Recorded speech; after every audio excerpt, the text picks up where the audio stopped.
this is a fantastic opportunity for them. You know, they've got the opportunity to develop their skills and mix across a whole batch of multimedia and work with some incredible international brands. I can learn more about my course while still doing the things I enjoy.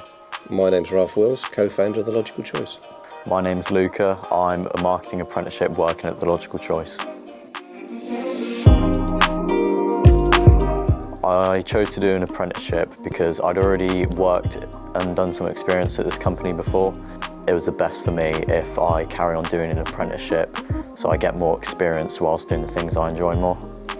I'd say the benefits of being an apprentice is getting more experience whilst working, so earning money, whilst learning more and doing more things I enjoy. I think the best thing about employing apprentices from TLC's perspective is that one, it brings new youth into the company, and two, it gives us an opportunity to give something back to those kids. You know, I'm a big believer in doing stuff for the county and doing stuff for local kids who I don't think get enough opportunity.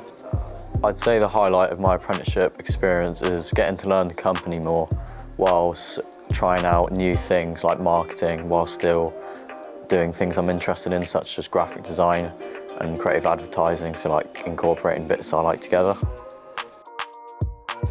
I'd recommend apprentices to any business, to be honest with you. I'd recommend an apprenticeship to someone else because it's very good for your experience and learning. You do get the opportunity to mould young people into the way that you want them to work for you as a company. Then the only challenge you've got left is to make sure that you, one, make them successful, two, extremely good at what they do, and three, retain them afterwards.